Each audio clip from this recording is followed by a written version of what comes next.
আসসালামু আলাইকুম প্রিয় দর্শক, আমন্ত্রণ জানাচ্ছি সময়ের খবর এর এখনকার আয়োজনে। প্রথমে থাকছে সংবাদ শিরোনাম। রাজনীতিতে শেখ হাসিনার উত্থান ও পতন যেভাবে, এনসিপির ঢাকা মহানগর উত্তর কমিটি গঠন, রায়ের পর হাসিনার পক্ষে ফেসবুক পোস্ট, ঢাবি ডেপুটি রেজিস্ট্রার আটক, 10 মাসে রাজধানীতে 198 হত্যাকাণ্ড, ডিএমপি। এতক্ষণ শুনছিলেন সংবাদ শিরোনাম, এখন বিস্তারিত। যে ভারতে থাকা অবস্থায় হয়েছিলেন আওয়ামী লীগের সভানেত্রী, সেই ভারতে বসেই জেনেছেন দলের কার্যক্রম নিষিদ্ধ হওয়ার কথা। পেয়েছেন মানবতাবিরোধী অপরাধের দায়ে মৃত্যুদণ্ডের সাজা। পৃথিবীর ইতিহাসে সরকার প্রধান হিসেবে দীর্ঘতম সময় ক্ষমতায় থাকা নারী শেখ হাসিনা। রাজনীতিতে যার উত্থান পতন দুই ছিল নাটকীয়তায় মোড়া। বিশ্লেষকদের মতে প্রায় ৩৫ বছর ধরে বাংলাদেশের রাজনীতির মাঠে অন্যতম কেন্দ্রীয় চরিত্র তিনি। বাংলাদেশের রাজনীতি নিয়ে কথা বলতে হলে শেখ হাসিনার নামটা আসবেই। সমালোচকদের মতে ৭৬ বছর বয়সী রাজনৈতিক দল আওয়ামী লীগের ৪৪ বছর ধরে শীর্ষ নেতৃত্বে থাকা শেখ হাসিনার সবশেষ শাসনামলে নেওয়া নানা সিদ্ধান্তের কারণেই হুমকির মুখে পড়েছে দলটি।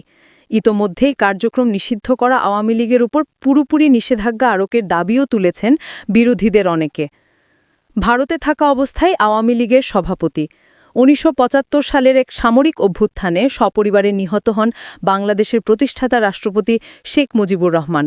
দেশের বাইরে থাকার কারণে প্রাণে বেঁচে যান তার দুই মেয়ে শেখ হাসিনা ও শেখ রেহানা। কোণঠাসা হয়ে পড়ে আওয়ামী লীগ।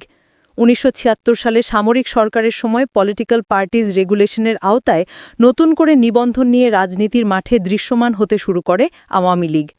তবে নেতৃত্ব নিয়ে কোন্দালে দলের মধ্যে ভাঙন দেখা দেয়।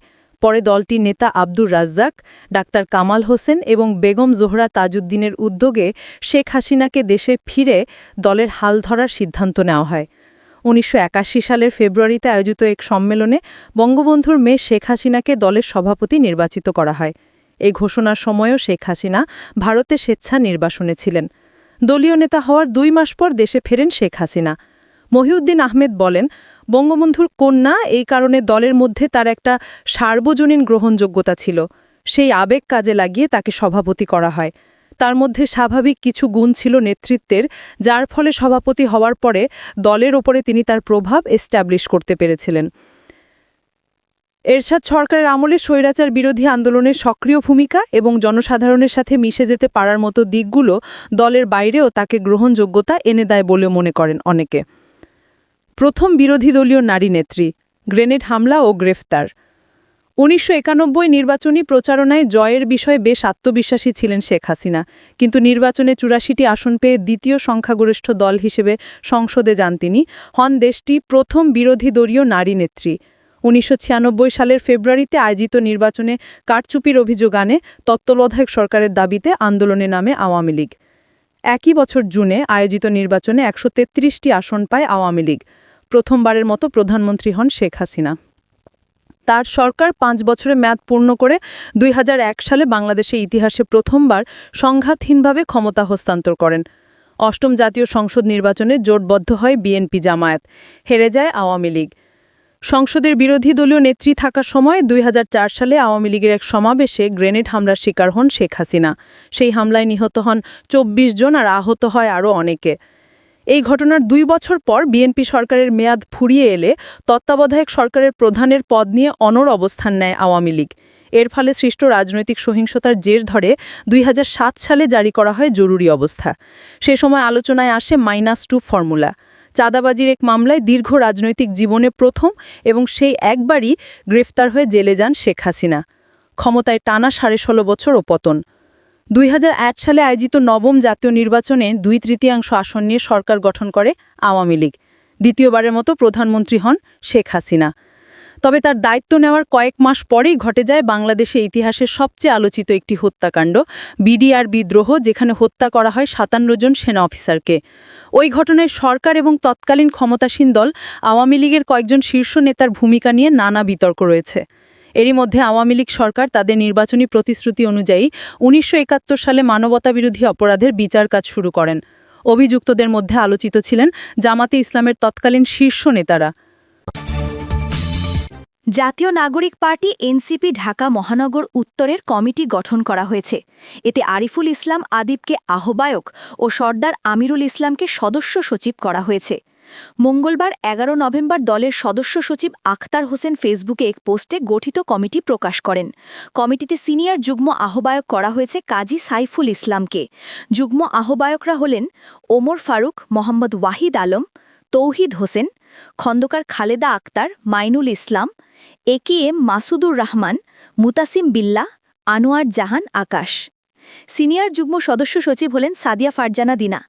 যুগ্ম সদস্য সচিবরা হলেন মোহাম্মদ সোহেল রানা, আবদুল্লাহ আল মনসুর দপ্তর সম্পাদক, ইমরান নাইম, মোহাম্মদ তৌহিদ আহমেদ আশিক, মোহাম্মদ মান্নান তালুকদার মাহিন, সাব্বির আহমেদ, আবু বক্কর সিদ্দিক, মোহাম্মদ ওয়াহেদুজ্জামান সুমন। সাংগঠনিক সম্পাদক হলেন মোস্তাক আহমেদ শিশির। সহ সাংগঠনিক সম্পাদকরা হলেন মোহাম্মদ নূর আমিন খান, শবিকুল ইসলাম রানা খান, অ্যাডভোকেট রফিকুল ইসলাম, শেখ জামাল আবির, মোহাম্মদ মুস্তাকিম, রেহেনা আক্তার রুমা, হামিদুর রহমান, তৌফিক আহমেদ, সামিনা নাসরিন স্বপ্নিল, মোহাম্মদ আতাউর রহমান সানি, শামসুল আলম সামস।